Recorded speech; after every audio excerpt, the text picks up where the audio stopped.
Thank you for joining me for the reading of Genesis chapters 15 and 16. Let us begin. God's covenant with Abram. After these things, the word of the Lord came to Abram in a vision. Fear not, Abram, I am your shield. Your reward shall be very great. But Abram said, O Lord God, what will you give me? For I continue childless, and the heir of my house is Eliezer of Damascus. And Abram said, Behold, you have given me no offspring, and a member of my household will be my heir. And behold, the word of the Lord came to him. This man shall not be your heir, your very own son shall be your heir. And he brought him outside and said, Look toward heaven, and number the stars, if you are able to number them. Then he said to him, So shall your offspring be. And he believed the Lord, and he counted it to him as righteousness. And he said to him, I am the Lord who brought you out from Ur of the Chaldeans to give you this land to possess. But he said, O Lord God, how am I to know that I shall possess it? He said to him, Bring me a heifer 3 years old, a female goat 3 years old, a ram 3 years old, a turtle dove, and a young pigeon. And he brought him all these, cut them in half, and laid each half over against the other. But he did not cut the birds in half. And when the birds of prey came down on the carcasses, Abram drove them away. As the sun was going down, a deep sleep fell on Abram, and behold, dreadful and great darkness fell upon him. Then the Lord said to Abram, Know for certain that your offspring will be sojourners in a land that is not theirs, and will be servants there, and they will be afflicted for 400 years.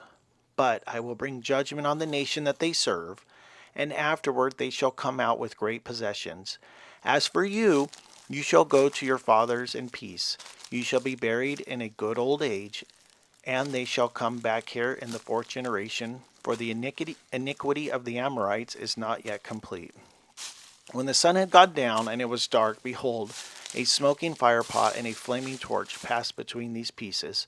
On that day the Lord made a covenant with Abram, saying, To your offspring I give this land, from the river of Egypt to the great river, the river Euphrates, the land of the Kenites, the Kenizzites, the Kadmonites, the Hittites, the Perizzites, the Rephaim, the Amorites, the Canaanites, the Girgashites, and the Jebusites. Genesis chapter 16, Sarai and Hagar. Now Sarai, Abram's wife, had borne him no children.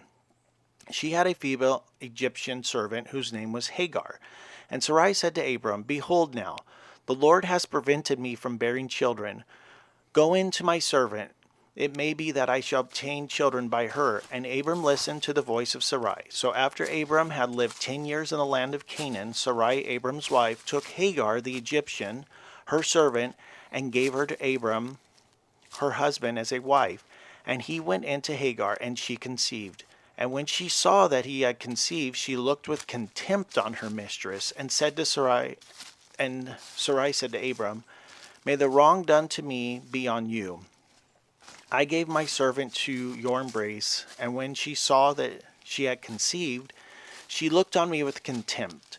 May the Lord judge between you and me. But Abram said to Sarai, Behold, your servant is in your power. Do to her as you please. Then Sarai dealt harshly with her, and she fled from her. The angel of the Lord found her by a spring of water in the wilderness, the spring on the way to Shur. And he said, Hagar, servant of Sarai, where have you come from, and where are you going? She said, I am fleeing from my mistress, Sarai. The angel of the Lord said to her, Return to your mistress and submit to her. And the angel of the Lord also said to her, I will surely multiply your offspring so that they cannot be numbered for multitude. And the angel of the Lord said to her, Behold, you are pregnant and shall bear a son. You shall call his name Ishmael, because the Lord has listened to your affliction.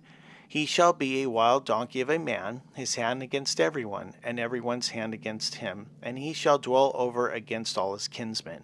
So she called the name of the Lord who spoke to her, You are a God of seeing, for she said, Truly here I have been seeing him who looks after me. Therefore the well was called Beer Lahai Roi.